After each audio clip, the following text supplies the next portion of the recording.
Hey guys, we'll start in just a minute. Let me just share this to my Discord. Let me know if the audio balance is okay.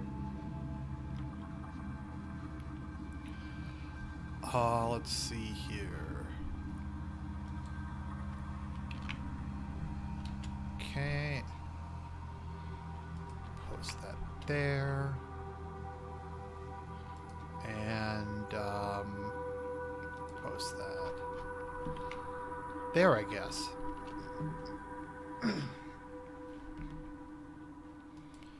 Okay, so we'll just start off in a minute. Hello, everybody.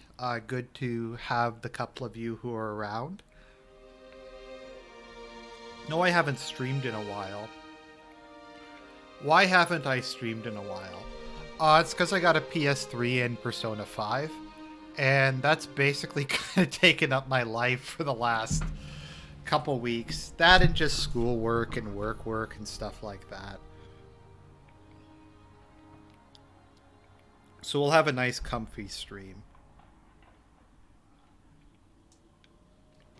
Take a sip.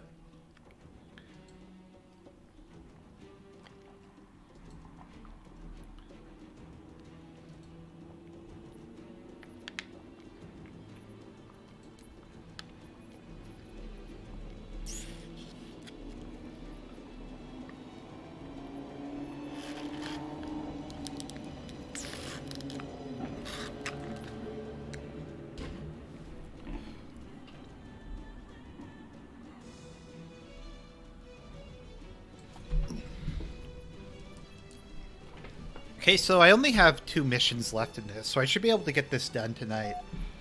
DC Pagan says, when is Micro Penis going to stop borking the Halo remake so I can play it with Proton on GNU/Linux? I thought they said that they loved Linux. I don't know.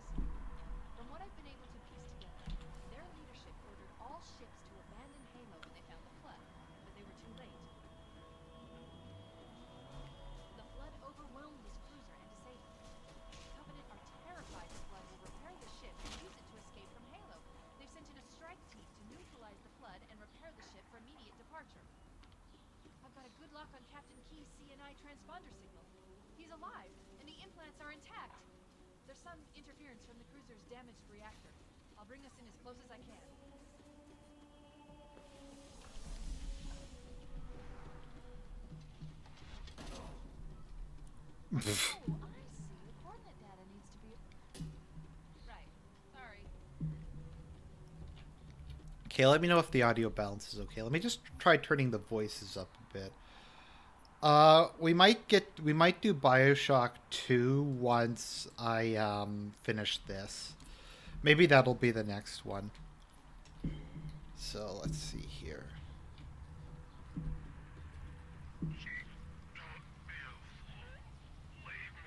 Captain, I've lost him. Oops. I'm just trying to figure out what do I have melee set to. Oh, I have it set to Q. Did I, or did it reset it? I feel like it probably reset it. Okay, let me see here. I hate it when they change controls like that. It's really annoying. Let's see here. It's like, if I set it to a particular set of controls, I want it to stay at a particular controls. Okay, so I want that. And where's grenade? Yeah, that should be fine.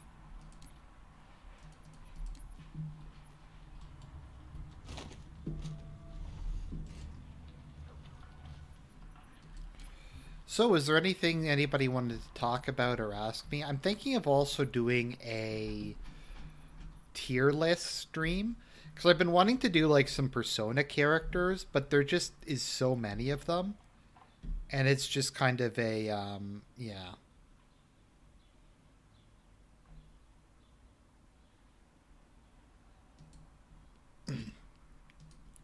Wait a minute, is it not capturing my current window?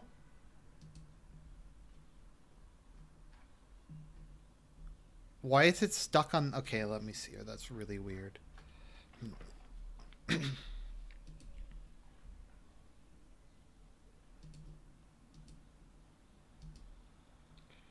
Okay. What? Why is it just showing the start menu? Some boomer Argent hours here. Okay, let's see here. Where's game capture? Game capture. Okay, there we go. I guess game capture works, but like the default doesn't. Persona tier would be absolute chaos. It would. It would. So yeah, so going through Persona 5, I think I'm going to say best girl is Makoto, to be honest. I really like Makoto. Anne's okay, I just find her kind of boring, I guess, and ditzy. Not that I dislike Anne, I mean, Anne's a nice girl too. But I like Makoto a lot more. She's nice. I also like, what's her name? Hifumi, the shogi player girl. As far as kind of like waifus go. I think those are the two I like. I like a lot of just the main... just other characters. Like, I like Yoshida a lot, the fallen politician. I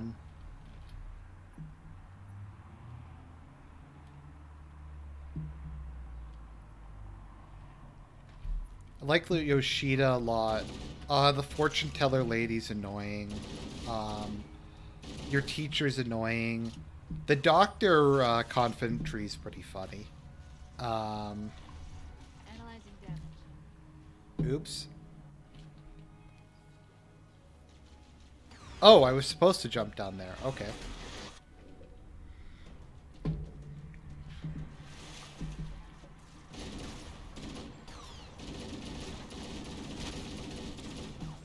I don't know anything about the thing that's been the idol group that you're referring to, Archon.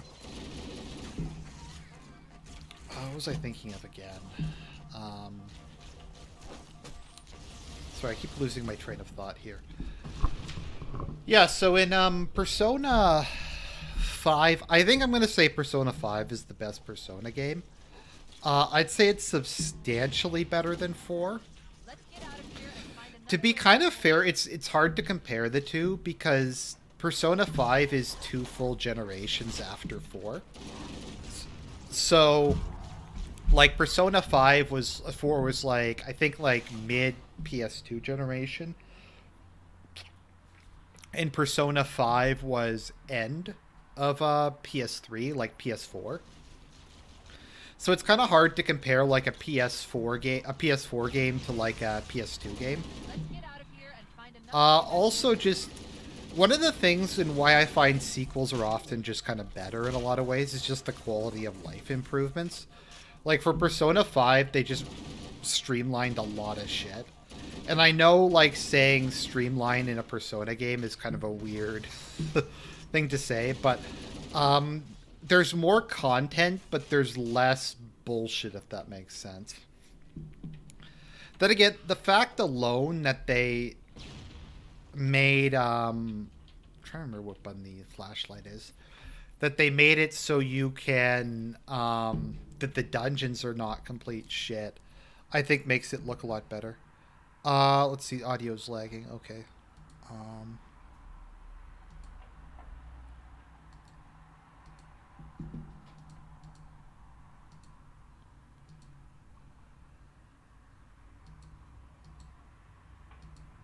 Okay. Let me see. Do I need to turn up my...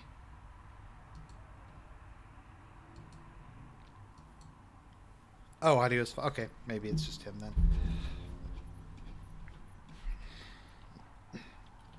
Okay, so force flashlight. But no, I'm really liking Persona 5. I'm on Size Dungeon at the moment, the casino level. I'm gonna say Whims of Fate is quickly replacing Reach Out to the Truth as like the most obnoxiously terrible Persona Stuck in Your Head song. Because I remember, like, Reach Out to the Truth was stuck in my head for, like, weeks when I was playing Persona 4. Because it just plays so much and it's so catchy. Um, but Whims of Fate is somehow even catchier. It's not a bad level. The fact that there are actual levels instead of nothing, like there was in Persona 4, I think kind of automatically makes it better. Like in 4, it was just like run through this generic dungeon, which I didn't actually mind that much, but now there's actually like a full level that's like thematically appropriate. So that's pretty cool.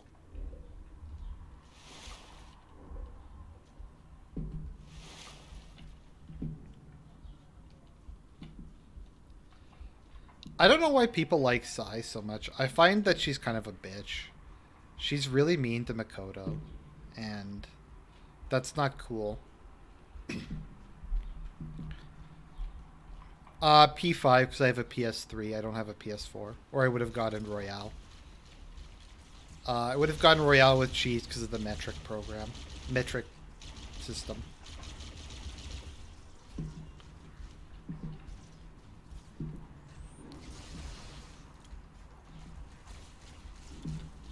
Yeah, I'm really liking the PS3 actually, just because there's a whole bunch of games that I'd always wanted to play for PS3, and just it seems like nothing's really coming out on the Switch.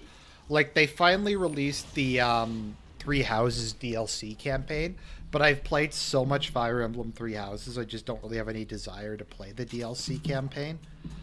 In Fire Emblem Three Houses, I had played all the campaigns except for the Blue Lions. So I played Church of Saros, Black Eagles, uh, Gold Deer, whatever they're called. And then I was about halfway through Blue Lions and I just kind of quit it. But I did like grinding and I did like a whole bunch of other stuff. So it actually was longer than it sounds, how much time I spent on the other ones. So yeah, it just doesn't seem like there's any Switch games that are kind of coming out. I had gotten Yu-Gi-Oh! Generations, I think it was called. Or no, Legacy of a Duelist, which was kind of cool because it had like all the TV shows in it. So it had like every generation of Yu-Gi-Oh! Cards, which I thought was kind of cool. Um, and then I also got Digimon Cyber Sleuth, but that game is really like not good. It's not horrible, but it's like just the most like phoned in generic thing I think I've ever seen in my life. So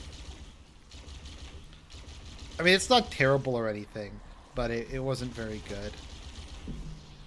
So yeah, so I got a PS3, so I have like a big stack of PS3 games I need to get through. I've already gotten through Demon Souls, and I'm about 90% done Infamous.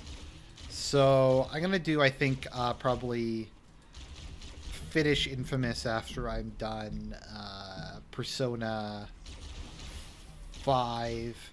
And then I don't know if I'll play Infamous 2 or Uncharted or I have a big stack of stuff. PS3 games are only like $5 Canadian with free shipping these days. So I picked up a whole bunch. It was really a bargain.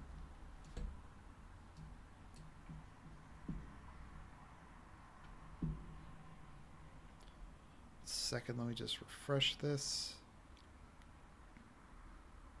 Oh, okay, there's actually 14 people. Okay, because it wasn't updating and the counter was stuck at like 2 people watching me, and I was like, I know I don't get many people out for streams, but that's like low even by my standards. I do have The Last of Us. So I've heard The Last of Us 1 is really good. I'm going to be honest, I think, and maybe this is just everybody thinks other people are better than them. I actually think Serp's probably better at streaming than me. But that might just be that I personally really like his personality. So, yeah.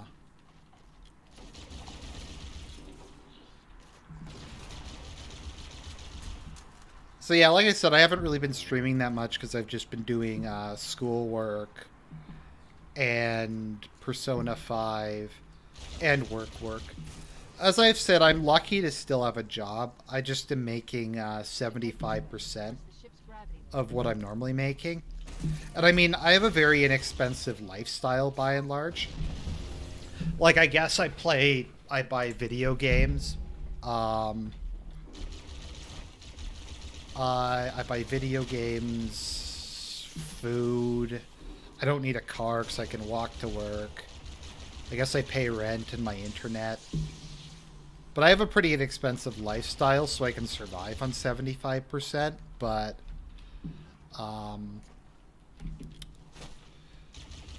it kind of sucks. I mean, that's a lot of the money I'd be putting in, like, my investment account, or I put that aside to pay for my tuition. And not having kind of that extra money to pay for tuition means I have to go into some of my savings, which sucks. And it looks like the Ontario provincial government fucked up my student aid. So I may not be able to get student aid for the rest of my program, so that sucks. Reminder, if you ever live in, happen to live in Canada and you go to university here, mental illness counts as a permanent disability. So when I was younger and I had applied for OSAP, which is our student aid program, I had a learning disability. If you ever notice, I sometimes pronounce things really weird.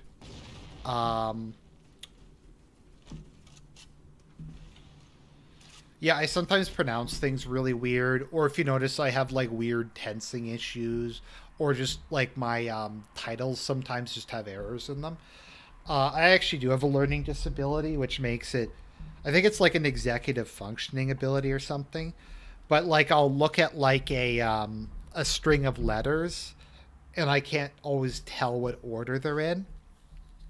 If you notice, Serp I think also has a nonverbal learning disability because he can talk pretty, like Serp can talk very well, but if you notice he pronounces certain words really, really strangely, or he like substitutes words in a really odd place. So, what school do I attend? I don't really want to say that, but I'm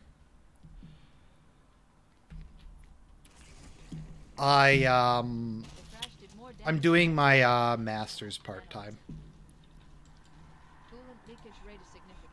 The ship's reactor should already have gone critical. So I'm on my third semester. I need to do how many was it?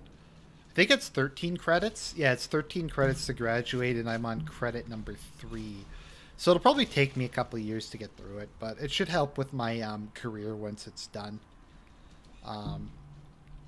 It's kind of funny because I'm actually doing a lot better in terms of my grades in grad school than I did in undergrad.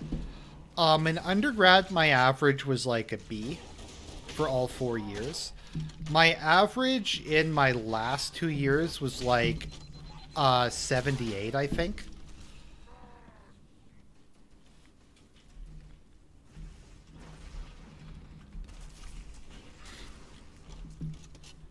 I don't really want to say what my major is either. Sorry.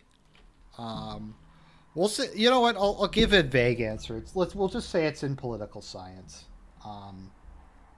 That's kind of vaguely similar. Particularly empirically based political science, we'll say.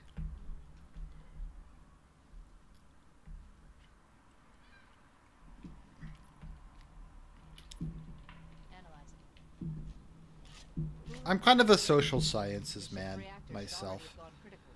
I don't really... The humanities I don't particularly... they're okay, I guess.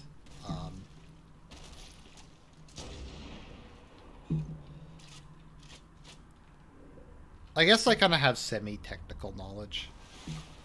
In one of the things that we have in Canada is...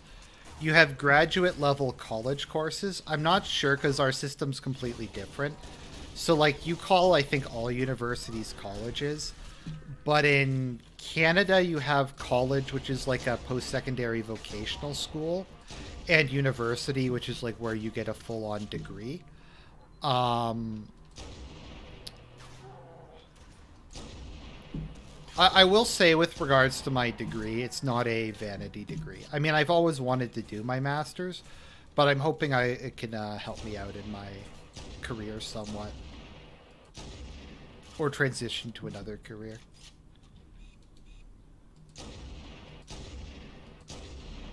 Is this a glitch? Look at it.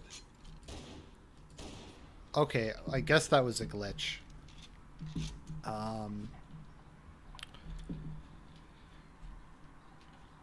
So yeah, so I did some graduate level college degree diplomas. I think I did 2 of them. So how it works is once you get your bachelor's, you can go and do a course at the at a college, and it's only for people who have graduated from a university program, which is kind of nice. So they just teach you a whole bunch of like practical stuff, and most of those like graduate level college programs include an internship, and internships are invaluable. I had a really good internship when I was doing my graduate level college course that paid really well. And then I was able to, I didn't really have much in the way of student loans, but I was able to pay back all my student loans, and I was able to start my nest egg from that. Education costs, I think, are pretty reasonable in Canada. I mean, people are always going to complain, but I don't know. I think there's a middle ground. I think you can have it where people pay at least some of their educational costs.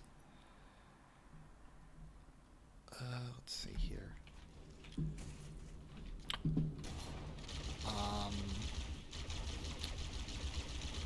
But like the American high school system, college, university system is a crime against humanity. To be honest, I think it's utterly disgusting how much they charge for university in the States. Like, to put into perspective, so my master's program is $2,150 Canadian a semester. So let me see, what is that in American dollars, or real money, as you guys like to say.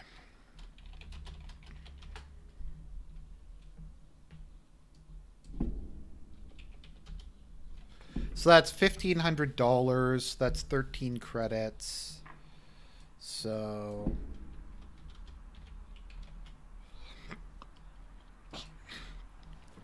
not including textbooks or having to travel for exams, my course will cost approximately 20 grand American to get my master's degree, which I assume is like one semester in the United States of a master's program is like 20 grand.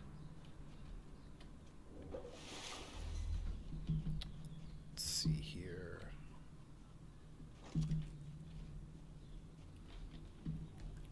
Do I invest in gold or silver? I actually have a decent amount of silver bullion that I bought a couple years back, which probably isn't worth much, but I just found it was way too expensive because getting silver is just so high above what spot price is. It just didn't seem worthwhile. Like, it seemed to me like if I was going to get a ounce, like if silver was $17 an ounce, whenever I was looking for it, it would be like $30 to buy a physical ounce of silver. So it just didn't seem like a very effective use of money to invest in it. So,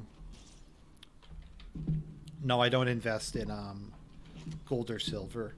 Gold is just too expensive. Gold's really expensive. I have all my money in very well diversified investments. I lost a ton of money, I think, when the crash hit, but it's mostly come back up. So I invest in exchange traded funds, which are good, suit my risk level.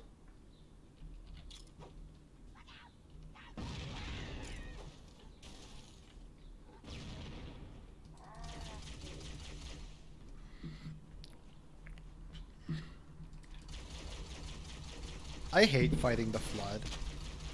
I mean, I like it from like a lore standpoint, but I always find fighting them a pain, especially with those assholes.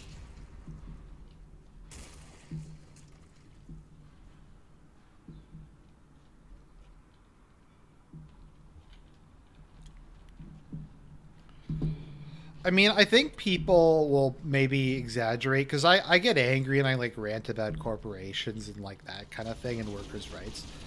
I am like I don't really like the term capitalist because capitalist has a lot of baggage with it, but I do believe very strongly in a market economy. So I'm not really like a Nazbol or anything like that, or even really a socialist. But the way the United States is structured is just insane.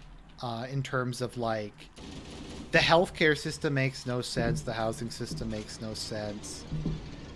It's all kind of like the worst of all worlds. It's like the worst aspects of a private healthcare system and the worst aspects of a public healthcare system. Because it's like super expensive. Like American public spending on healthcare is actually higher than Canadian. So I think the government spends more per capita to not give people any coverage than... That's really loud and weird.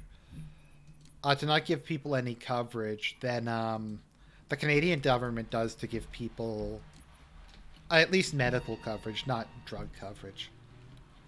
I'm fortunate enough that my company pays for my drug coverage because drugs are very expensive in Canada as well. I'm not sure if they're as expensive as they are in the States, but they are very expensive. Power source detected. There's the gravity lens. It's still operational. That's our way back in.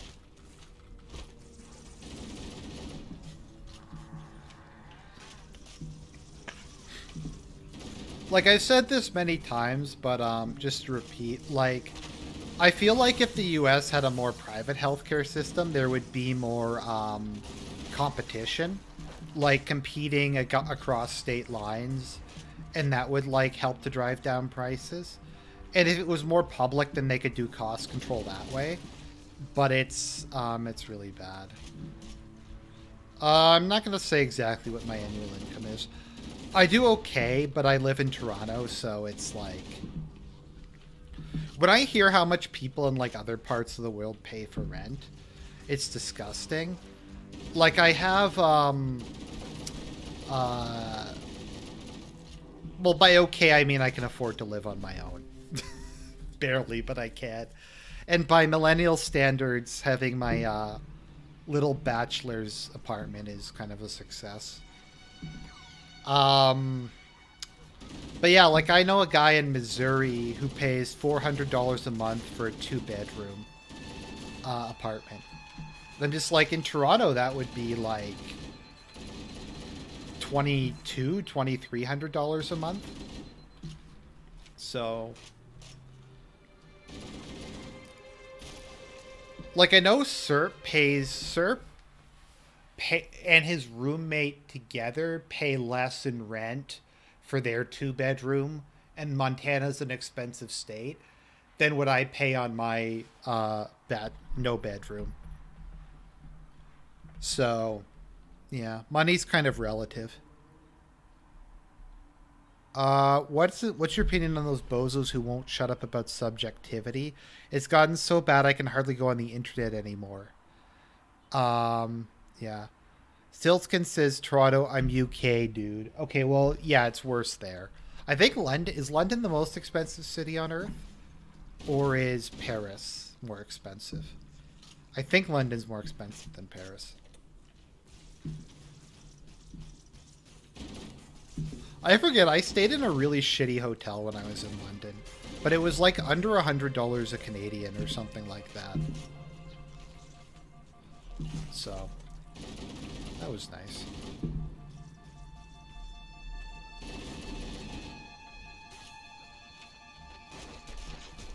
Oops. Wow, I'm really sucking.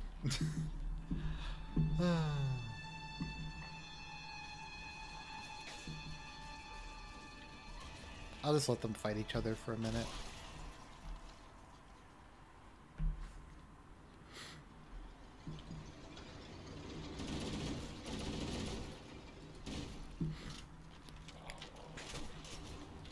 Then again, everything's expensive in the UK. I remember when I was there, I was like, oh, this costs the same in terms of, like, the numerical value. So, like, if a chocolate bar costs $1 in Canada, it'll cost £1 in the UK. And I'm like, but a pound is, like, $2, so everything's, like, 2 to 3 times expensive. I don't know how anyone can afford to live in the United Kingdom. I guess people can't, so... That's why they need to bring in more immigrants, I guess, to raise living costs more.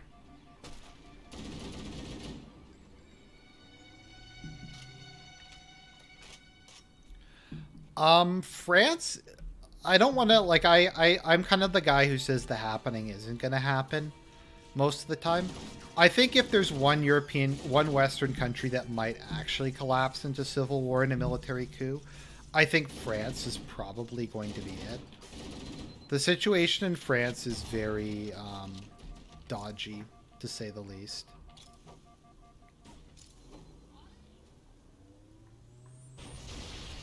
Why am I not doing co-op? Because Serp's doing something else, I think. He's probably talking to his GF or some, like, disgusting normie shit like that.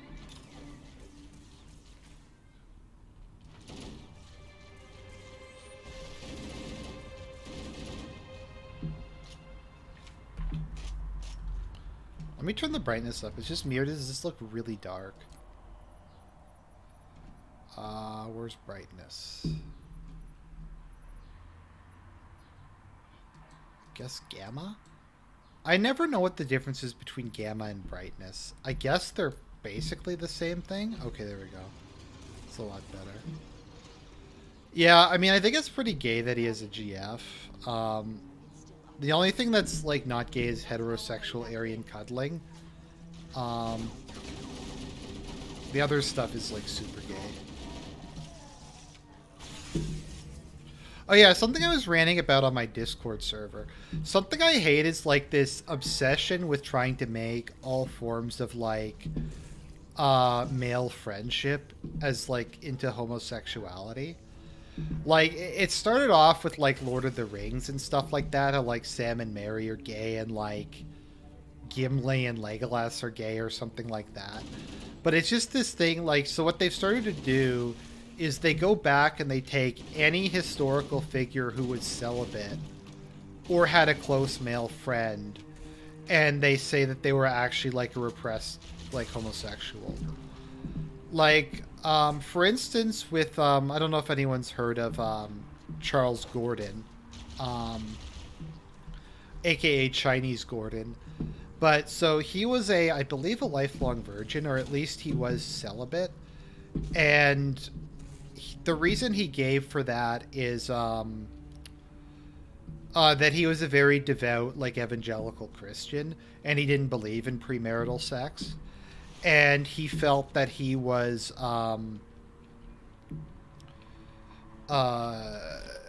and he felt that because he was, like, a mercenary who was always off on, like, adventures and was probably going to die, like, sooner or later from just getting involved in all kinds of, like, cool stuff. He just said it wouldn't be fair for me to get married when I'm probably going to die soon and leave a widow behind. So because of that, they decided that he was actually gay. And more than that, I think he was also a pederast. And there's the same thing for Cecil Rhodes. Because Cecil Rhodes was celibate. The explanation they gave, though, so he said, I'm too busy conquering the world for Britain to get married. I'm too busy, like, taking over half of Africa. I don't have time to get married, and women are really boring. So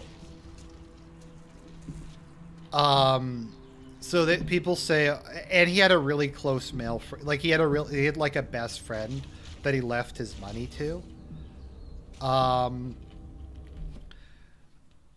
So yeah, he left all his money to like his best friend, and they're like, oh, that's proof that he was his gay lover, because only like a gay guy would leave money to a friend of his. I think they also say Kitchener was gay. Ship's control room. I know it's. I'm trying to remember if it's Charles the 12th of Sweden. I think it's Charles the 12th. Yeah, Charles the 12th. So people say that Charles the 12th was gay because he was like, he said, because he was a very devout Lutheran, and he was like, I don't believe in like premarital sex, and I'm too busy fighting a war against Russia. When the war's over, I'm gonna go and get married, and then I'll have children. But I'm like too busy at the moment.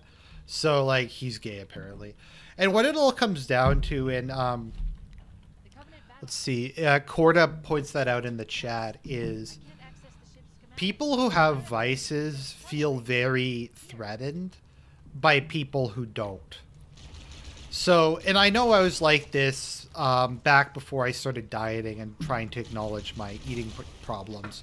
But if you ever notice, people who are fat really hate people who don't feel the same compulsion to eat, because it kind of implies to them that they could be different, but they lack the character, or they lack the morality to be that way. So like a lot of people hate me for, a lot of people get angry at me for being a teetotaler and not drinking.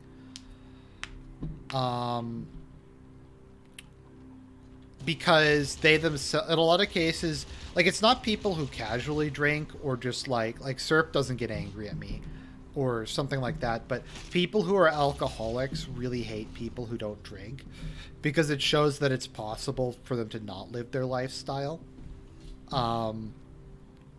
It's the same thing with like people who smoke weed or people who are like morbidly obese. And I'm not saying I'm not guilty of this, but that's just kind of what it is. So like when it comes down to historical figures, a lot of the people who are looking at them are like coomers who want to justify their degenerate behavior. And rather than just take the L and go, yeah, I have a problem,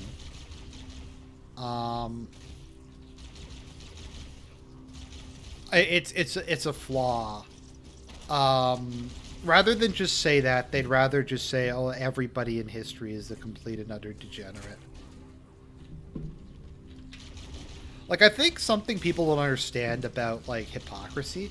It's okay to be against something and do it yourself. That's not hypocrisy. It's only hypocrisy if you don't hold yourself to the same standard. Like, if you think that like looking at porn is bad and degenerate and is like, but you do it yourself, if you like acknowledge that it's not a good thing and it's like an addiction you have and it's something you struggle with, that doesn't make you a hypocrite. That just kind of makes you human. Like, saying alcoholism is bad while being an alcoholic, so long as you acknowledge your own problems, I don't think it's really it's not like hypocrisy at all. Actually, it's funny, and I think it's the Kersey scale, or it's whatever the scale you take to see how hetero or homosexual you are. You're actually listed as being more heterosexual if most of your friends are male, which I thought was really funny. If most of your friends are the same gender as you, that makes you straighter. Which is probably true, because a lot of them aren't like able to have like non-sexual functional relationships with other males. Kinsey scale, yeah.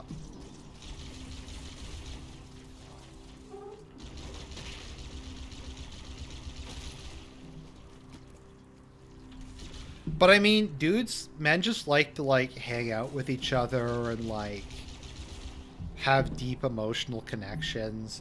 I know that sounds gay, but that's just kind of the way men are, and that's the way men have always been. And there's not necessarily like anything sexual about it. It's kind of like with Kaworu in Evangelion. There's a lot of different types of love. Sexual only being one of them. Like, I'm kind of the opinion Kawaru, because he's an angel, is asexual. He has, like, a male body, but he's kind of asexual in a sense. So, I don't know.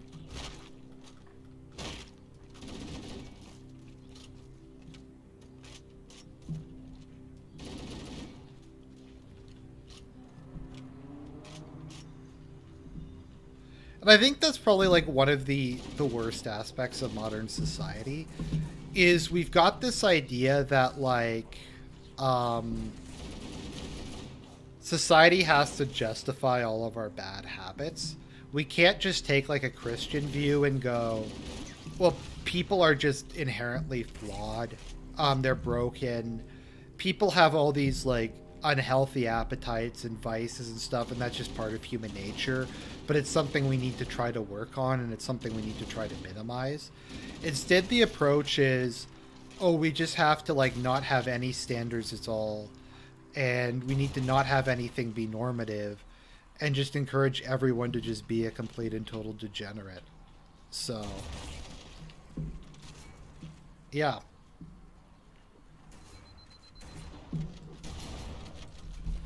Fuck. Wow, that's... I am really sucking at this.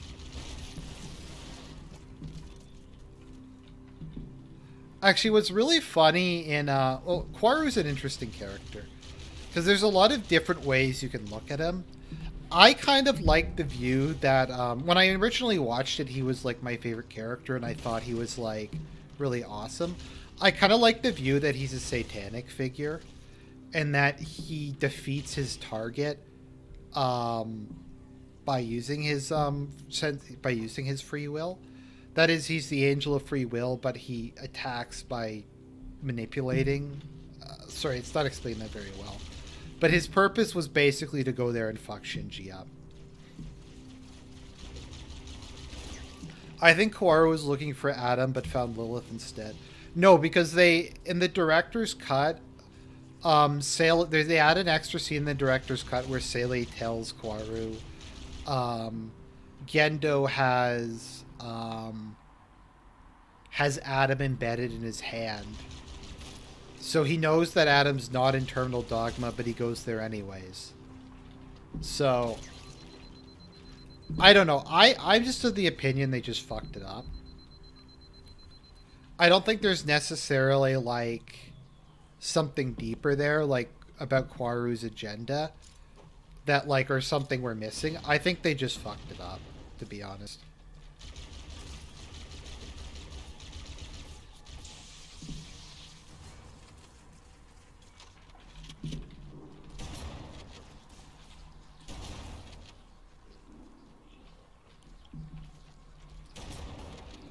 Like, I don't think Kawaru being Adam is even mentioned in the in OG and in End of Evangelion. I don't think that was mentioned until the... Let me see when the director's cut came out.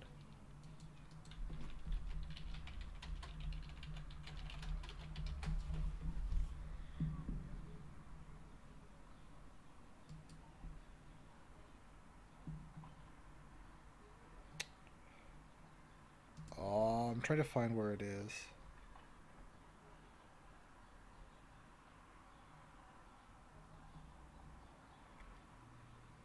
I can't find a date when the director's cut was released, but I think Kawaru being Adam wasn't even in the original.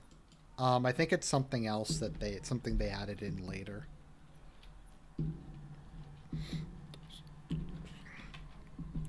It was kind of implied in Into Ava, but I don't think it was explicitly stated. So, but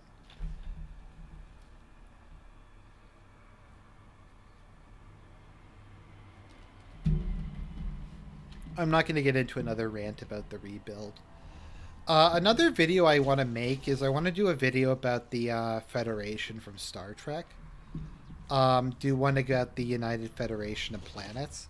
Because I feel like the United Federation of Planets is like if every wet dream of the Soviet Union came true and like all of its propaganda was 100% accurate. then that's what the Federation would be. I don't think the Federation really resembles America at all. I think it resembles what the Soviet Union wanted the world to think of it as. Like this non-racist, socialist paradise where like religion had just disappeared overnight. And everyone just lived in brotherly love and harmony, and there was no crime and there was no war. And the only threats to peace came from fascists. There was no like internal anything. No, I haven't seen Goat. I've heard of Goat Jesus. I haven't watched any of his stuff. For some reason, I just don't tend to watch a lot of other people's reviews unless they're like SERPs. I just kind of have a thing where I like to try to keep my ideas separate, at least somewhat. And that's why, like, I try to have kind of a weird take on things because I think it's more interesting. So I often don't watch other people's reviews.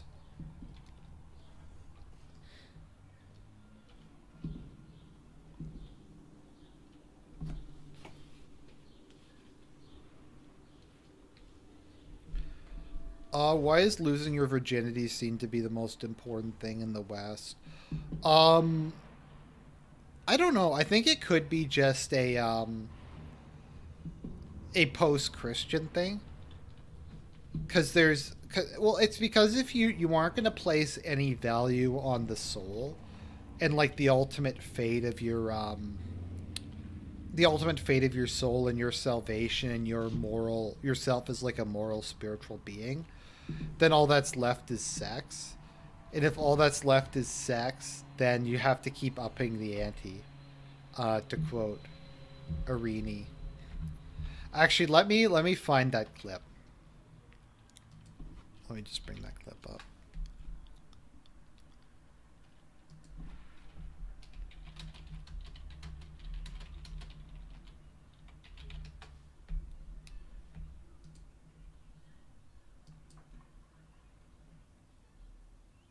Okay, let me just find it.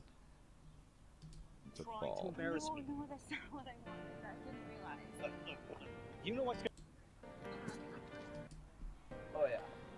A victim for every victimizer, and a victimizer for every victim. Baba. Your new name is Baba. What? My name's not Bubba. No, it is. It's Baba now. Can we go now? Why? For certain is that this is, and when you run out of new things to try, it always ends up. You owe me. Hedonism always turns out the same. Without love, all you've got is sex. And if all you've got is sex, you've got to keep upping the ante or else it gets boring. And when you run out of new things to try, it always ends up in the same place. We have the right music and the right audience. There you are. Okay, there we go. That was a clip from Lust in the Time of Heartache. If you haven't watched Lust in the Time of Heartache, there's a sociopath who re-uploaded it and a variety of other fun clips from Davis Arini. The sociopath called the channel Davis Arini the Sigma Supreme as a reference to Doctor Strange the Sorcerer Supreme. So, yeah.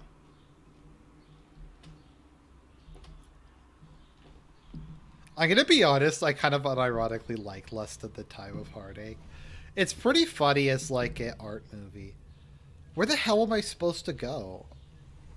Maybe I'm just like really stupid, but I honestly don't know where I'm supposed to go. Oh! Okay. I was supposed to jump down. It's like some fucking Dark Souls tier shit there. Socialism turned charity into oppression.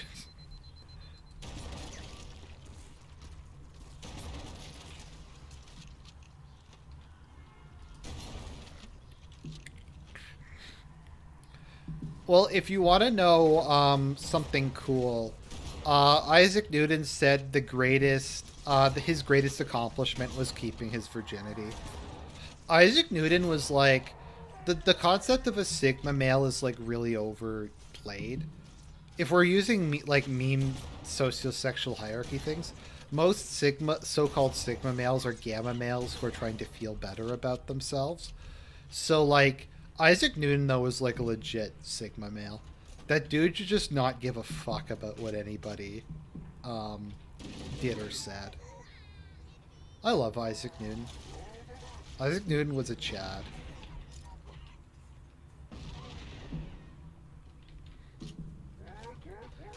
I love how they made him the, they gave him like an honorary position as like head of the Royal Mint or something like that.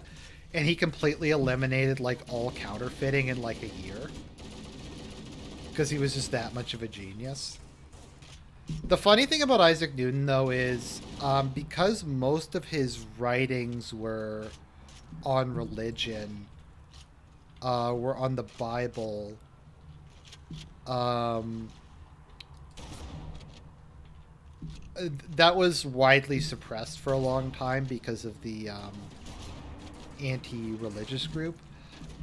I don't know. I've heard people say Newton was like an Arian or something. It's really hard to tell because Christological controversies are like the most confusing shit possible. And most of it is like linguistic in nature. Like this was an issue I had a lot, particularly when you're dealing with like Catholicism that has very specific terms for things. Is the way that terms are used religiously and the way they're used in normal English are very different. So, like, if we're talking about, like, the three persons of the Trinity, in English, that has a very different meaning. Like, in common English, that has a very different meaning. Like, I am a person, Serp is a person, possibly. They're, like, individuals who aren't the same. But it's just a term they chose for whatever reason back in the day for the Trinity. And it's just very, very confusing for someone who's trying to look at it. Like, for me, I didn't understand transubstantiation for a really, really, really long time. Because to me, the term substance in, like, normal English means, like, what something's made out of, you know? Like, the substance of a building is concrete and iron. That's kind of how I view it.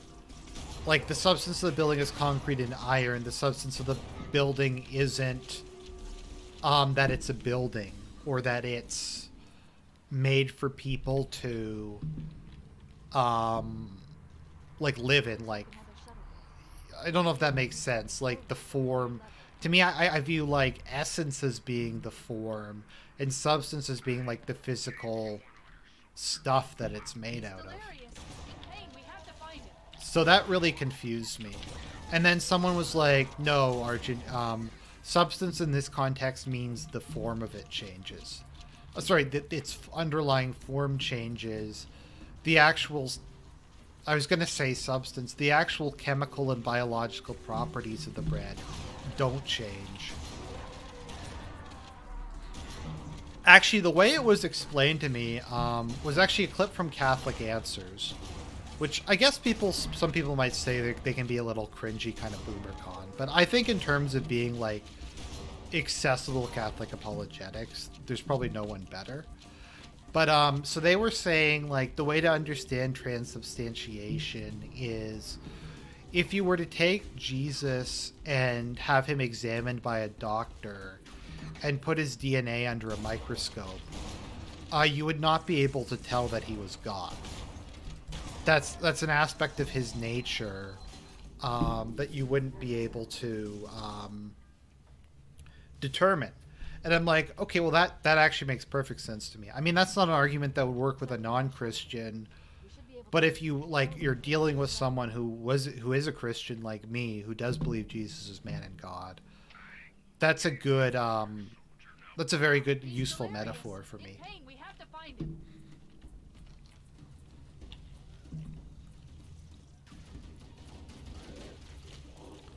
That reminds me, Serpent did a really funny video a little while back where it was aliens are real but no one cares. I definitely checked that one out. Views on Oswald Mosley. I don't really know enough about Oswald Mosley to have a strong opinion on him. I don't really know how to feel about the BUF. The BUF is kind of... I don't know. I have to look into it at some point. I do like their theme song. My only issue with their theme song is that they just used like the Nazi melody and just changed the lyrics to it. I kind of wish that they would just like have made their own song. But I'm actually watching the show. I don't know if anyone here has seen Peaky Blinders, but Oswald Mosley is like the main villain, I think, of the last season. And in it, they have him as like a total degenerate who I think has sex with like engages in incest. So that's like the kind of stuff you get when they're dealing with portrayals of Oswald Mosley. Playing as Oswald Mosley was probably the best vanilla experience I've ever had in Hearts of Iron. So yeah, because I played as Oswald Mosley and I did the entire like grand campaign. So I like reunited the entire Ankylosphere. Like I invaded like Australia, New Zealand, and even America, which was kind of cool.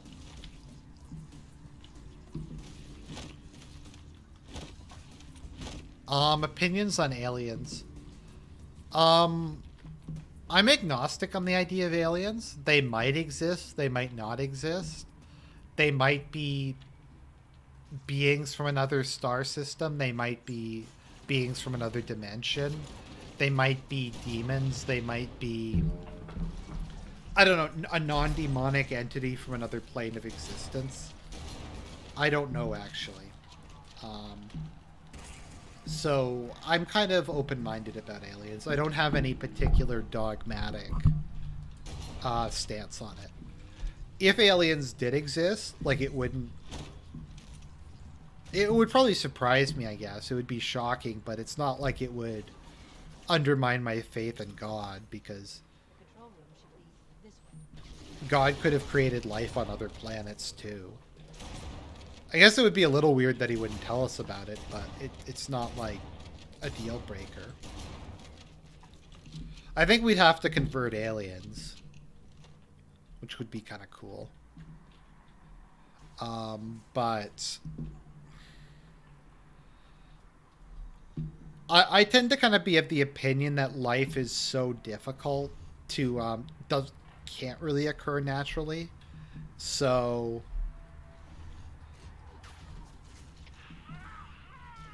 I kind of don't think... I think it's just from my understanding of like DNA and life, I think it's too complicated to form without some sort of intelligent intervention. Like the explanations I've heard for like how it did that didn't really make that much sense. Favorite fascist or third position European group from the 1920s/30s? I don't know. I have to read more about like Austrofascism or like Horthy, however you pronounce his name, in Hungary.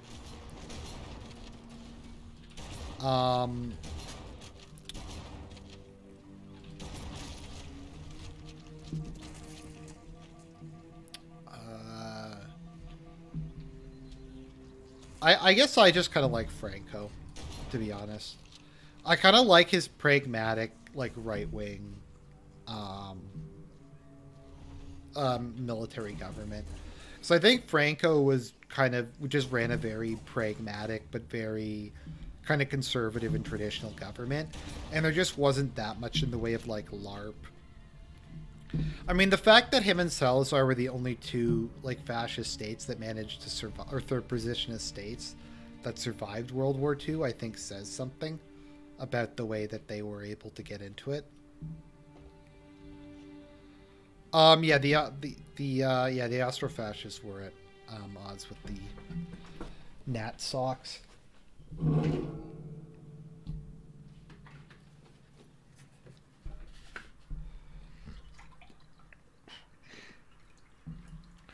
Actually, there's an interesting. So there's this guy on YouTube called Tick.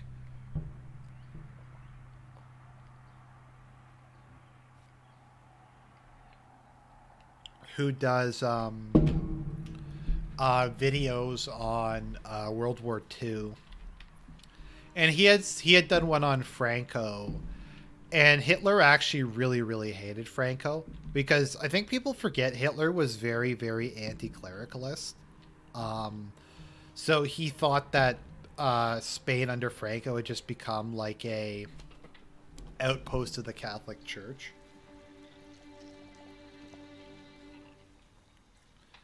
So I think at one point he said it would have been better if the Republicans had have won, because then they would have wiped out the Catholic Church, and Spain would have been able to progress. He's one of them. We can't let the flood get off his ring. You know what he'd expect. What he'd want us to do. Do I believe in evolution? Yes. Short answer, yes. I don't know if there's like a long answer to that. Done. I have the killer. We should go. If you want like my interpretation of Genesis, I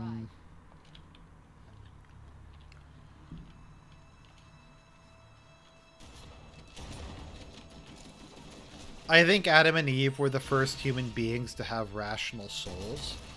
I think human beings probably existed beforehand. I mean, in terms of like, I think Homo sapiens existed prior to Adam and Eve. I think they were the first ones that God gave a rational soul to. So they are the first humans in like a not a metaphorical sense, but just a somewhat different sense than I think how some people interpret it.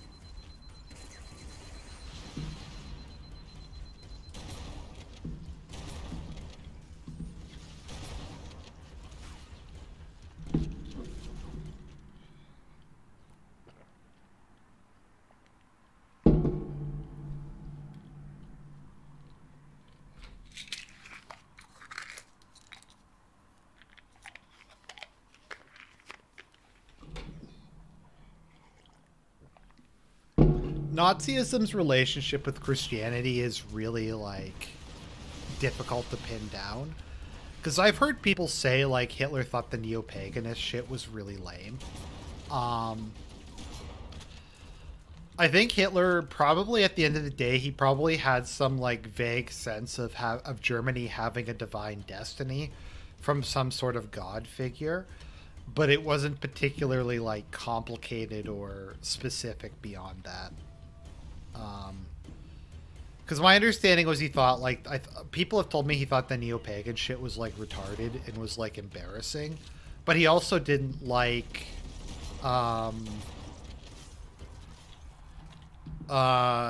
most forms of Christianity, at least not the I mean Protestantism. I guess he kind of was more just because like Lutheranism is a German national religion, so, well was the German national religion. Plus, it was just more flexible. So, he probably liked it more, but ultimately, I think it was just kind of a case where he didn't really like it that much. The focus was mainly on the race.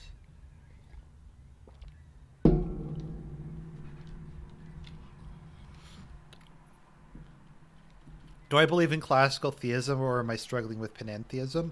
No, I believe in classical theism. I don't have any issue with that.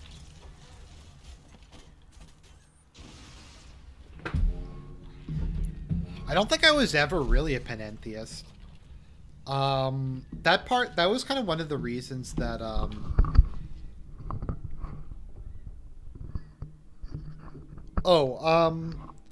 no, I'm a theist. Well, Trinitarian theist, if you want to be specific. Robert Field says, read Hitler's Religion by Richard Weikart. He explains that Hitler is more of a closer to a pantheist. I classify Hitler as an ethnotheist. Yeah, I think he believed that the German race was divine. Someone explain to me what the difference is between fascism and National Socialism. In fascism, the most important thing is the state. In National Socialism, the most important thing is the race. Fascism is in a lot of ways kind of worship of the state. Like, fascism isn't necessarily racial in nature.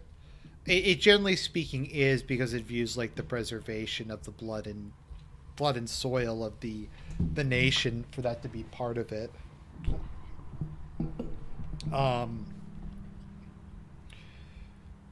But like, if you were in fascist Italy, Jews could be members of the fascist party. I think they let Ethiopians be members of the fascist party. And I like, some people have tried to do that as like the Nazis or the Allies are the real racists and that kind of meme. I think the thing though to keep in mind when you're thinking about that is I don't think any of them would have supported mass immigration. I don't think like even the most like civic nationalist civic nationalist fascist would have been like mass immigration is a good idea. But like for National Socialism, I think it's kind of ambiguous or indifferent on the subject of the state, which is why I think there's so many like there's a lot of like libertarians who are National Socialists or National Socialists who are have kind of libertarian or ANCAP leanings. And for a long time I thought that was kind of weird, but it does actually kind of make sense because the state isn't important.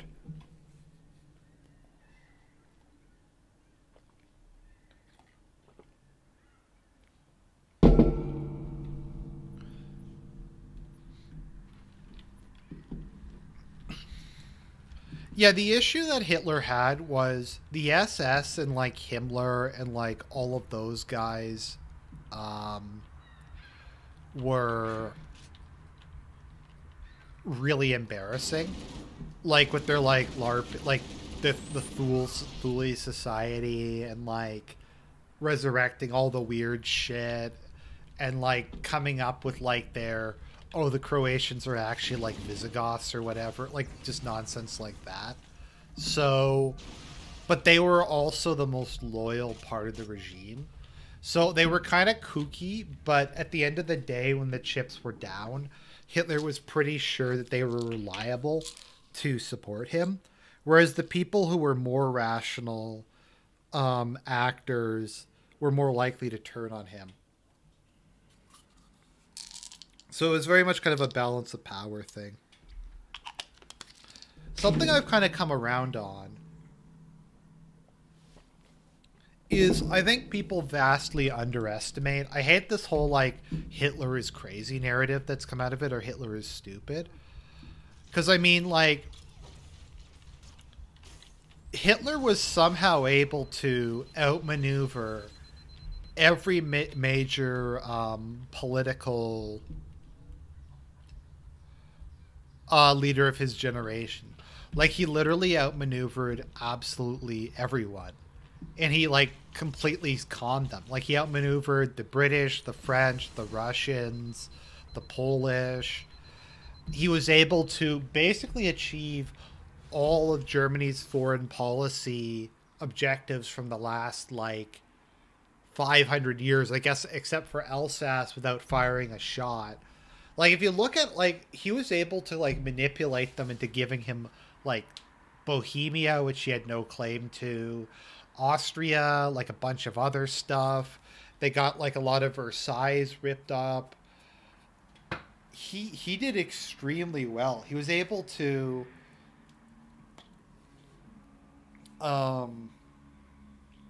just, like, completely bamboozle everybody and outsmart everybody. So it's like, no, he's stupid. He's, like, somehow crazy and retarded, yet he basically outmaneuvered everybody. Also, he became the head of Germany. He somehow was able to, like, outmaneuver all the people in the German political system. I guess that was just kind of an accident, or that was just like a coincidence. Also, the other thing I kind of like, as I realized, and once again, I recommend maybe the YouTuber Tick for this, because he does a lot of stuff about the Eastern Front. Hitler was right about the Eastern Front in World War II. There's like this modern narrative, I think it's called the Clean Wehrmacht, that, oh, if Hitler had have just listened to his generals, things would have worked out fine. He was right. No, he was wrong. Manstein and all those other guys, they knew what they were doing. Hitler was completely retarded when it went to strategy.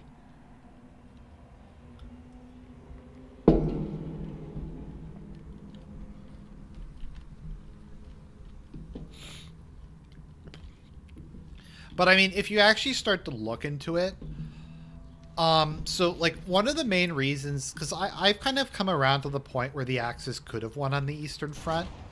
The main thing I think that fucked them was that Hitler maybe just didn't really explain his plans very well, or his generals just thought they knew better. Oh, that was annoying. So I'm just going to pause for a second to say, so there's something that, like, in a lot of cases, generals I don't think are that good at grand strategy.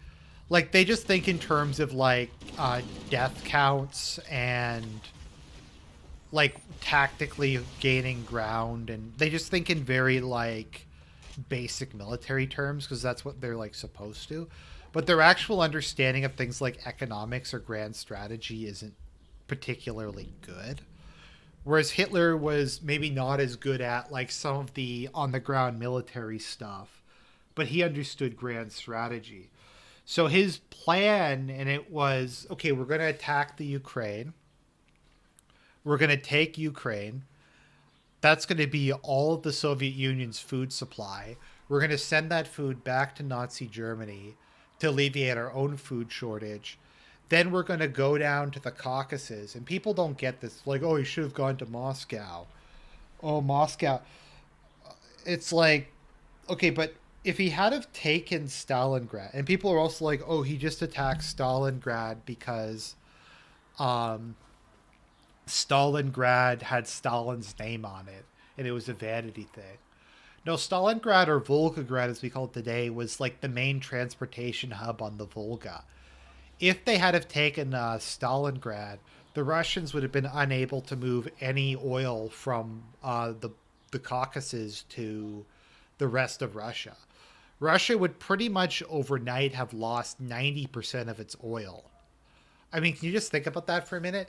90% of its like crude oil would have disappeared basically overnight.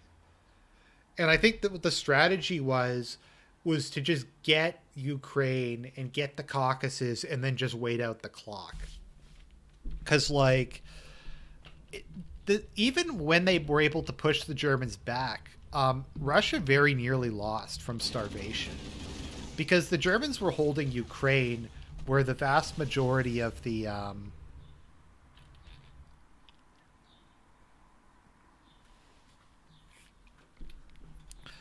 the standard ground order at Stalingrad, I'm not sure if that was Hitler. I think that was Manstein.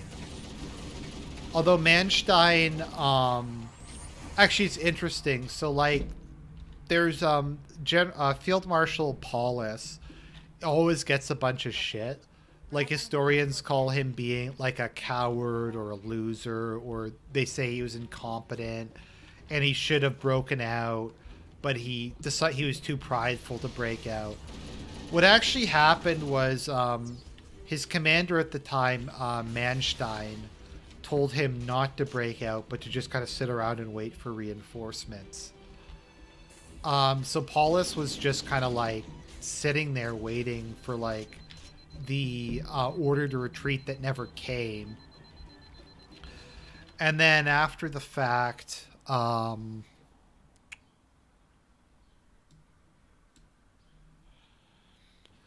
Paulus went to a Russian prison camp, and he wasn't able to...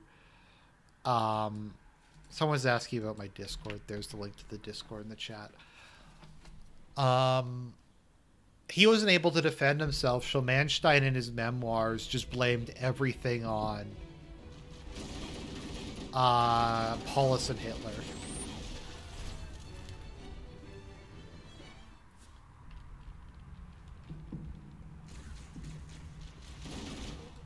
Oops. Okay, I'm gonna lower this because I'm getting my ass kicked. Let's see here. I am really, really sucky today. Let's see here.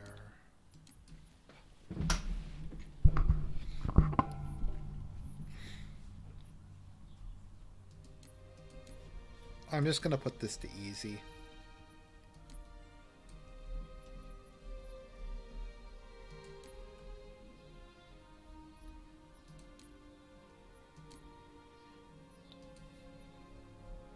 How do I just continue? Is there like no continue button? Okay. Oh, it sucks that you can't change difficulties mid-level. Okay, so I guess I'll just quit and I'll just go to keys and sorry, I'll just go to Truth and Reconciliation and just switch it to easy for that. Yeah, I suck at video games. It's well known.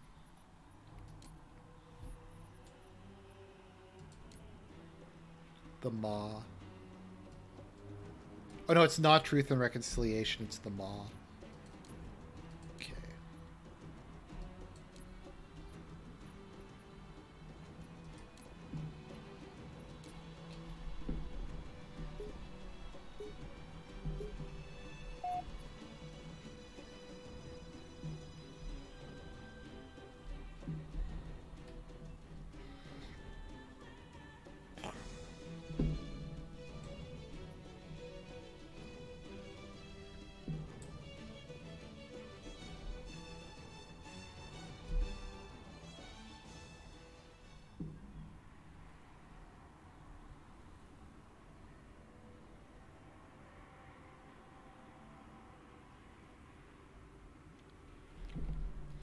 There it is, the Pillar of Autumn.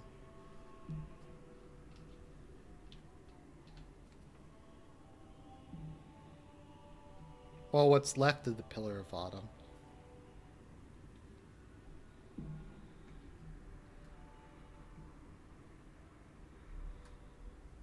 Oh no, it is the full pillar. Oh, okay. It's just the ships are kind of different looking in the Halo universe. I like the design of it though. I think it's a cool design.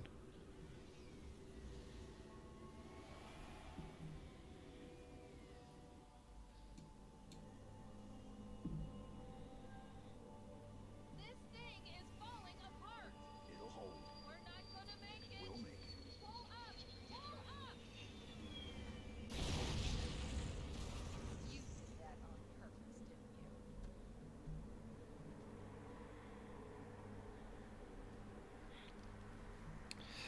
you? Maybe I'll try turning the music up. Sorry, it's very hard for me to tell what the audio balance is like on my end.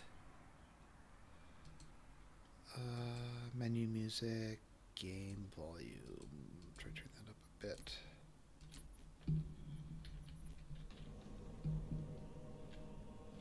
We need to get to the bridge. From there, we can use the captain's neural implants to initiate an overload of the ship's fusion engines. The explosion should damage enough systems below it to destroy the ring. I have a little model of the Pillar of Autumn. It's pretty tight. I want a Pillar of Autumn model too. Chief is a Chad. Chief is like one of the biggest Chads in video gaming. I don't really know much about stem cells, so I'm not going to answer that question. Just because it's an issue I don't know anything about.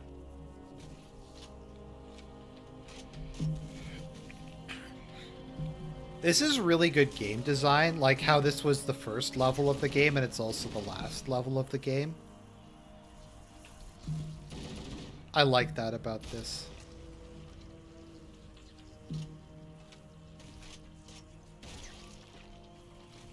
I forget how tall John is. Like, without his armor on. I think he's like, what, 6'8" or something? Let me see how tall Master Chief is.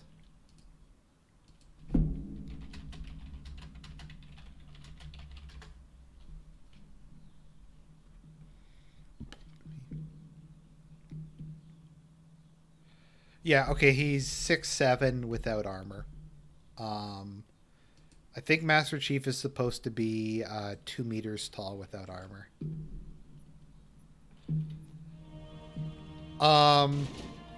Which is the same height as Darth Bane. Darth Bane was 2 meters tall. I love Darth Bane. Darth Bane's such a badass.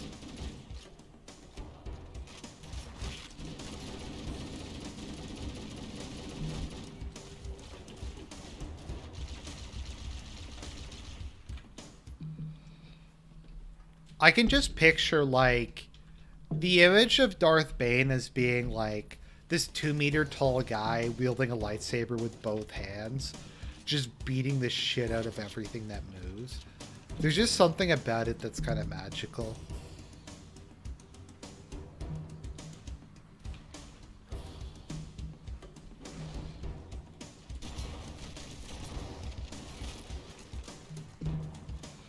If Darth Bane had fought Rey, though, Rey would have been able to overpower him somehow. They would have fought, and she would have been able to overpower him, like how she overpowered Kylo Ren, despite Kylo Ren being like 6'3" and in really good shape, and a guy, and using both hands and cleaving power strokes. So like Kylo Ren being 6'3", pretty buff, and doing two-handed power strokes is somehow weaker than like a super short woman. Okay. Makes sense to me.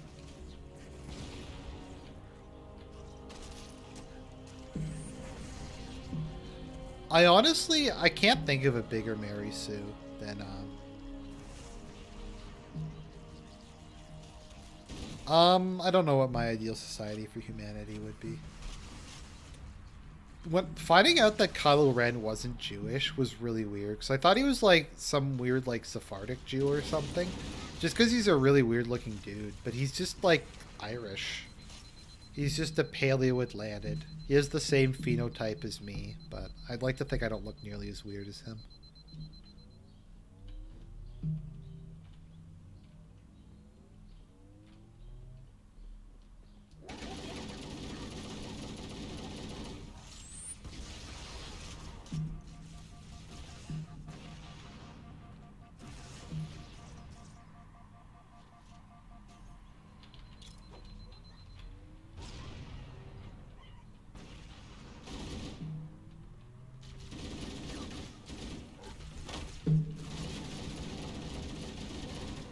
This is such a cool level. Like, it's so cool that you get to come back here at the end of the game. Like, the area that you were at the beginning, and just get to play this again. Yeah, I'm dead.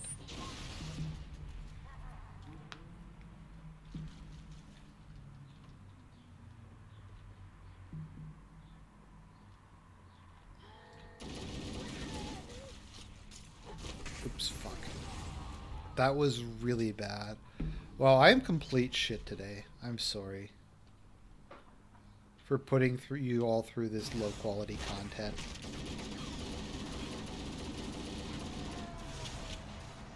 This is like SERP Spider-Man Tears levels of fail. Yeah, Commander Shepard is also a Chad. Literally, like, Mass Effect 2 is, like, a bunch of, like, Giga Chads going and saving the universe and just blowing shit up. I love Mass Effect 2. The main plot of Mass Effect 2 is complete and utter garbage, but there's few games that I had more fun playing than Mass Effect 2. Just because I like the characters so much. Like, I really like, I love Garrus, I love Tali, I love, Rex. Yeah, Rex came back for a little while. I liked Mordin a lot. Miranda was a thought. Jacob was like the most boring black character ever. Like, it's so weird because Jacob's like, okay, there's a black character. They're gonna make him like a Samuel L. Jackson or like Lando or something. It's like, no, he's just really, really fucking boring. Legion was cool. I love Legion's cool. I really like Tally. I admit I kind of feel like a species trader, but back in the day I thought Tally was best girl. I still like Tally. Tally's a nice girl. The bridge. We made it. Let's get to work.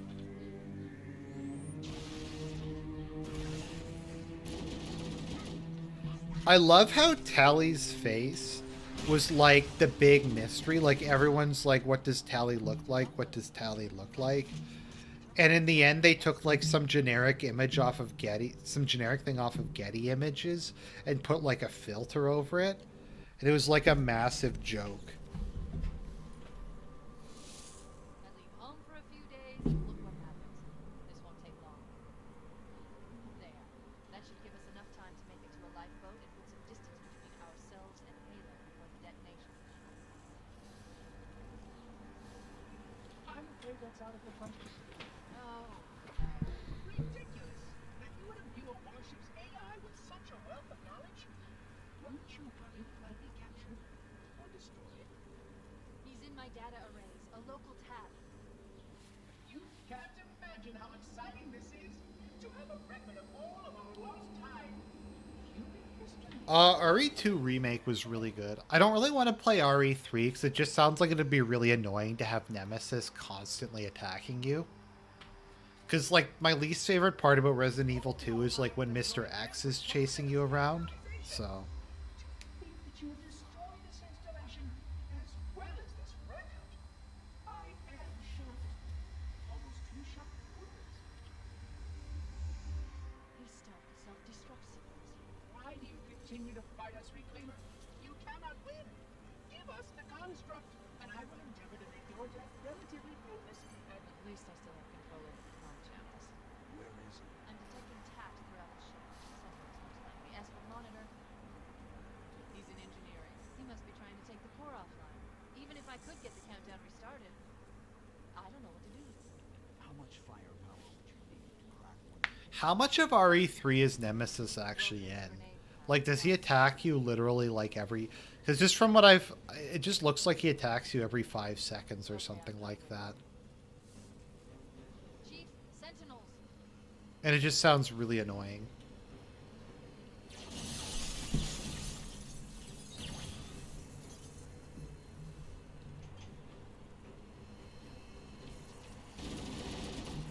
Oh, Nemesis isn't even in it very much? How much more is Nemesis in it more than Mr. X was in Resident Evil 2? Because if Nemesis isn't in it that much, then I might actually play it. Like, if he's scripted, that's fine. My concern is just, like, if you're going through the level and you're trying to do something, he just pops up constantly and attacks you. So, Cryo. We should be able to get to the engine room through there. I'm going to try turning on old sound and see. Let's see. Gameplay.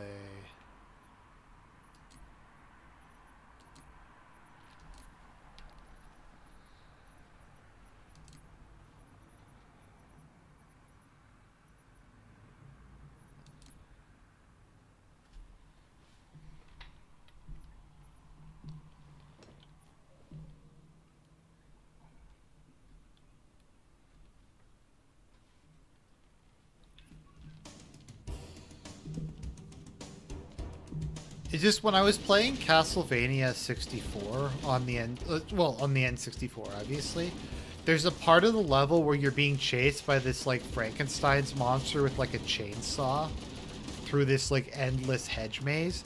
It was like the scariest shit I've ever played. I don't even know how I beat Castlevania 64. That game was really, really hard. But and that's just going to be kind of hate levels where an enemy's just chasing you.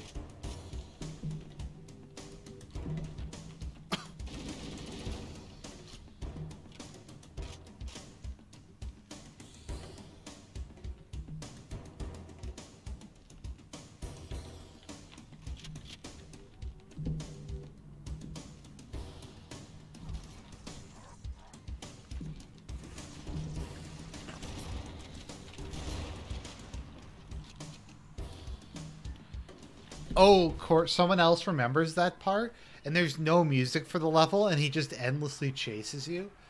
For those of you who remember Castlevania 64, do you remember that part where you have the nitroglycerin and you aren't allowed to jump or get hit while you're carrying the nitroglycerin? That shit was the worst. I fucking hated that.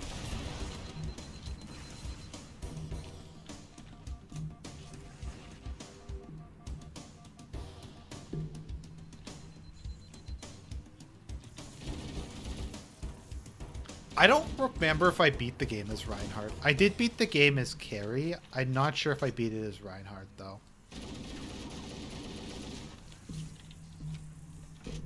Carrie was just way better because she had homing blasts.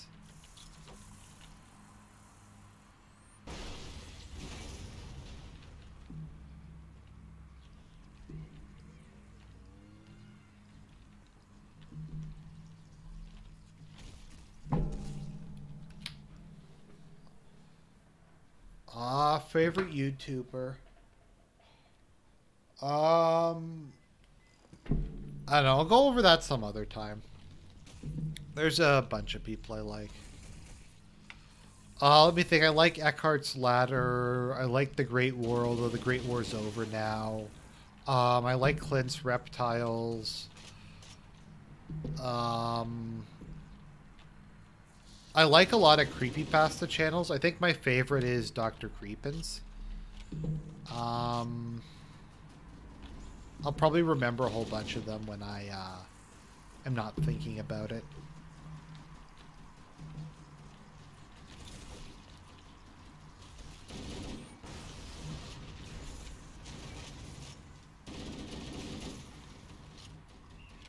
Am I still working from home? Yep. Yep, still in my, well, I'm at my computer, the same computer I was at all day today. Although I'm playing a video game now instead of pretending to work.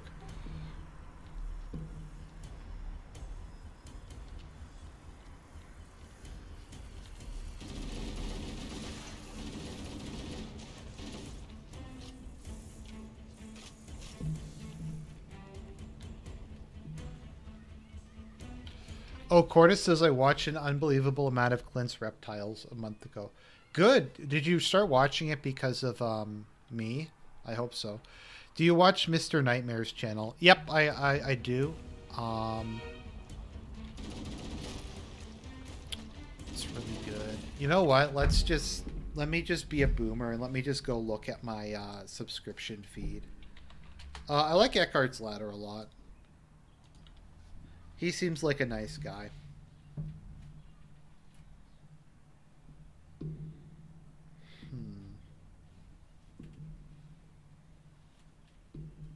Oh, Binkoff. I like Binkoff's Battlegrounds a lot. I like Snake Discovery.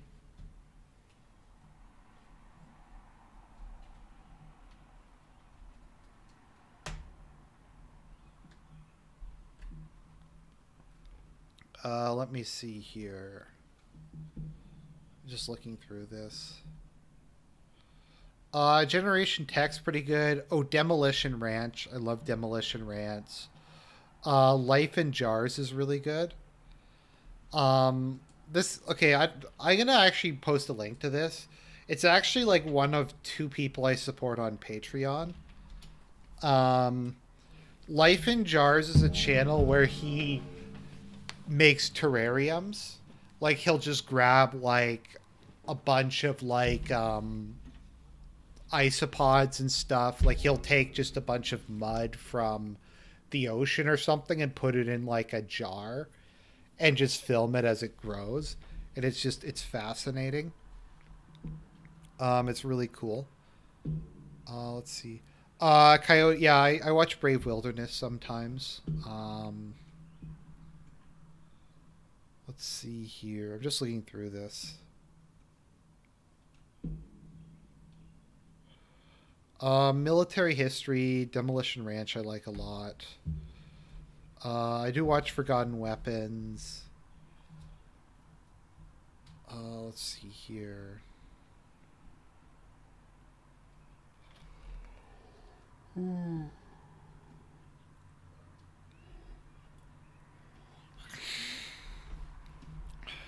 Those are the main ones I can think of off the top of my head. Other than like SERP, I don't really watch any political YouTubers, to be honest. At least none that I can remember.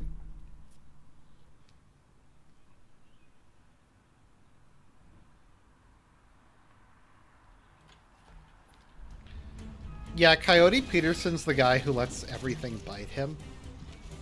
I love how that was like a thing on his channel. Like how they built it up for a year, like the Executioner Wasp was like, they built it up for like a full year that he was going to get stung by it. Yeah, I sometimes watch Alternate History Hub. I used to watch a lot of Nightmind. But someone told me of what his proclivities were, and it made me just not want to watch him anymore. So I don't know if that was like real or not, but I have a low tolerance for that kind of thing. So I guess I kind of make a bit of an exception for Ryan Falk. He's like the only one like that I... What is BreadTube? Because I don't really get what BreadTube is. Because to me, like, BreadTube sounds like it should be Christian. But apparently it's like SJW YouTube or something.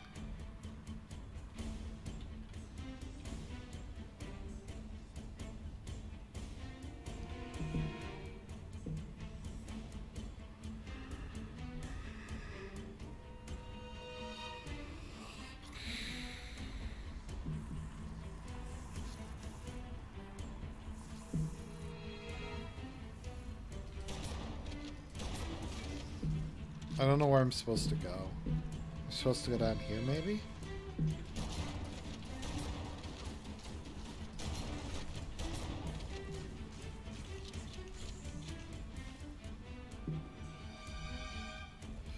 Why is it the generic term for left-wing YouTubers?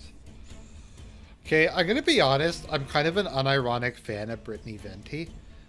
Like not for like her boobs or like as like an ironic like make fun of her.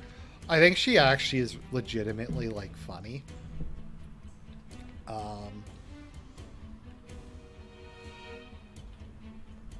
Her videos like taking people down are really good.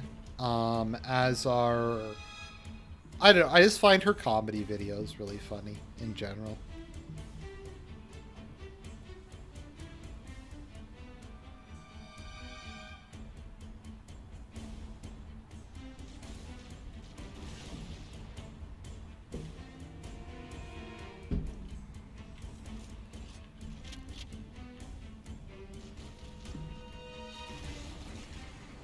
Brittany actually did a really good video on sex work.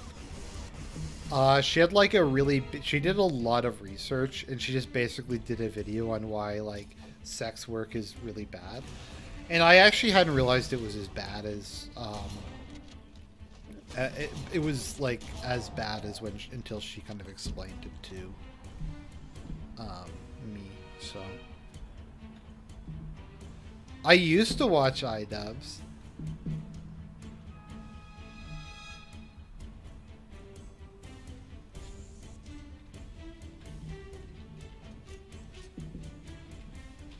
But then iDubbbz became like a gigacuck. Like,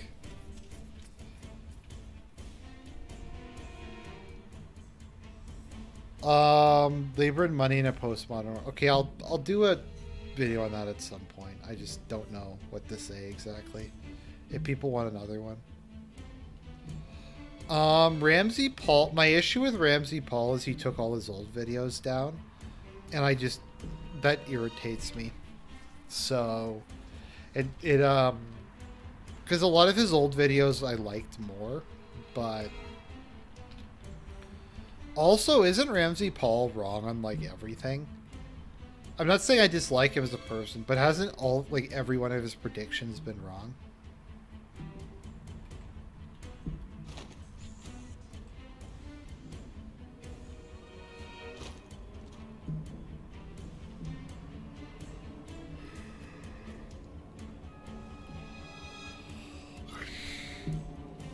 Sargon of Applebee's. I don't know. He just never really appealed to me. I don't hate Sargon. For a while, I was making fun of him a lot, just to get like drama views. But also, he's kind of fascinating. As I've said, I think deep down, Sargon is our guy.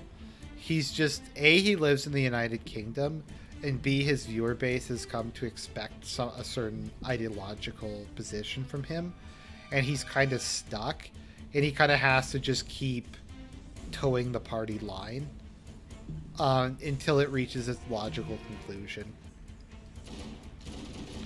I also don't know if his wife, if because of her he can't say what he wants to say.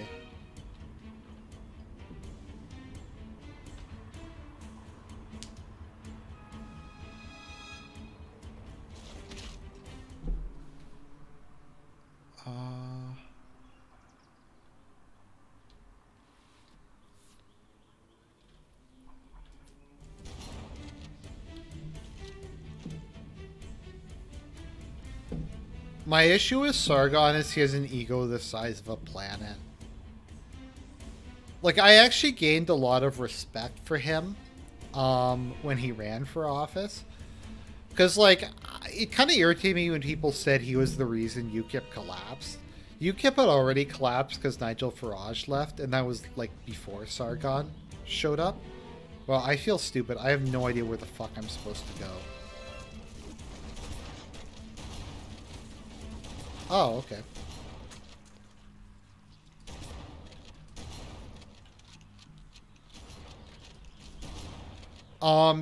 Sargon is a Suderde for Jim. That is 100% true.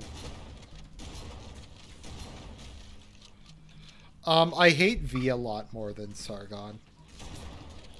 V is a disgrace to Romania. Romania needs to deport V. I don't know where to deport him to, but they need to get rid of him because he's really, really annoying.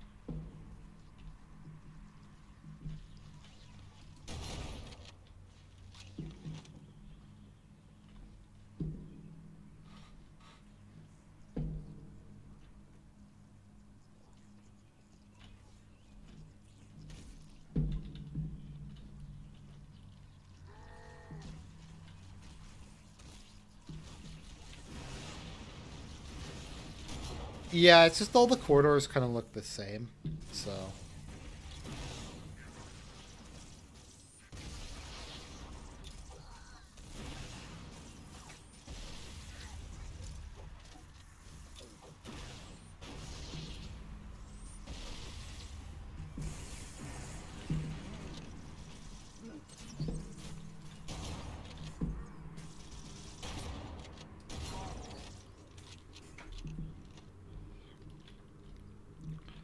V is literally like the only atheist in Romania.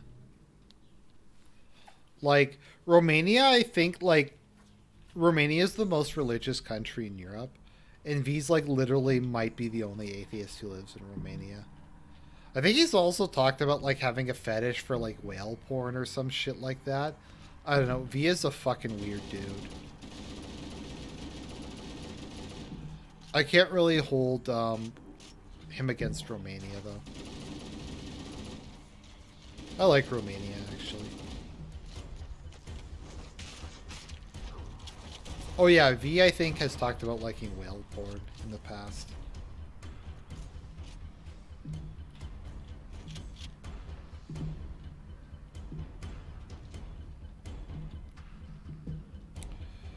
I mean, the Palestinians are a death cult. Like, Palestine is a UN-sponsored death cult, that's true. At the same time, though, the Palestinians, like, they have no future. There's nothing that they can really do.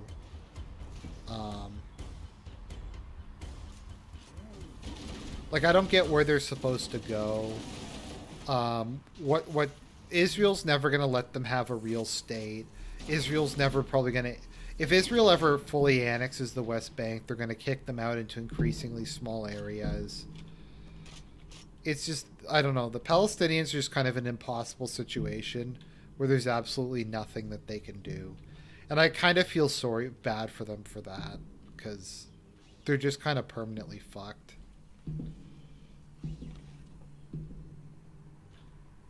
Okay, I'm boomerang here. I'm sorry. I don't know where I'm supposed to go.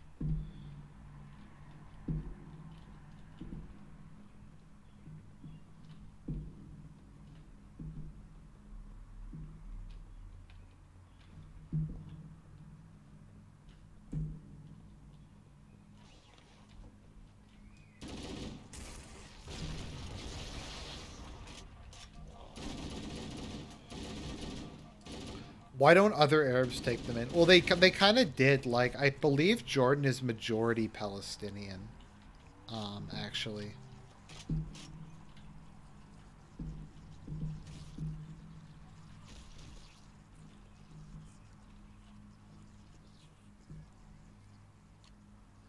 Is this where I'm supposed to go? Did I just go around in a big circle? Fuck. This game really needs a map.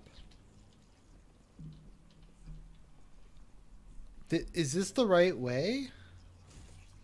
Wow, this is quality content. This is the kind of thing that like Kojima would produce. Ba-da-ba-bow-bow, ba-da-ba-bow-bow, Kojima World Order. K-W-O. Ba-da-bow-bow, ba-da-bow-bow, Kojima, Kojima, Kojima. Ba-da-ba-ba, ba-da-ba-ba. He is Kojima. He is so godlike. He is Kojima. He is the best programmer. Creative director. Do-do-bow-ba-bow-bow-bow-bow. K-W-O.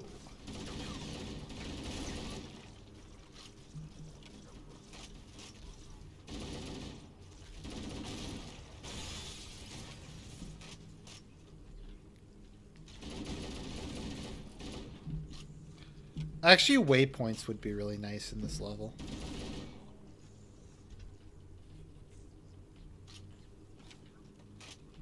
Thoughts on Hideo Kojima? I thought Metal Gear Rising: Revengeance was like one of the biggest pieces of shit I've ever played. But you gotta give it to Kojima. Kojima is... Most Kojima games are like an unbroken string of quality and excellence. Like, I think pretty much all of the Metal Gear games are considered like the best games ever made. Like... Metal Gear 1 is good, 2 is good, 3 is amazing. I have 4, I haven't played 4 yet. 5 is one of the best games I've ever played. So those are all good. I've heard Peace Walker is really good. I can't say if Acid is any good, or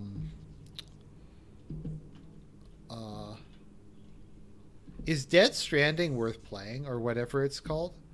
Whatever the new Kojima game is it worth playing? Because it looks kind of good, actually. I mean, I kind of get it just because it's a Kojima game.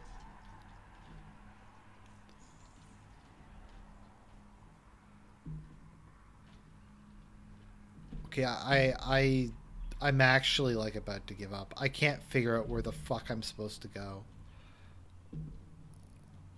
There's like no indication of what I'm supposed to do here.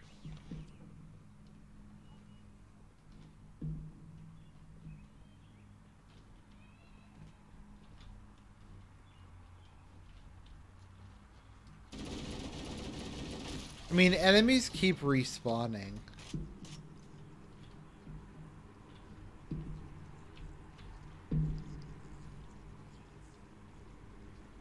Wow, this is...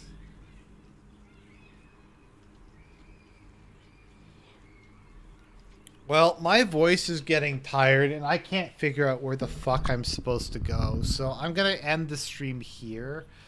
And maybe I'll do like a quick stream to finish this off. But my voice is getting really sore, so I'll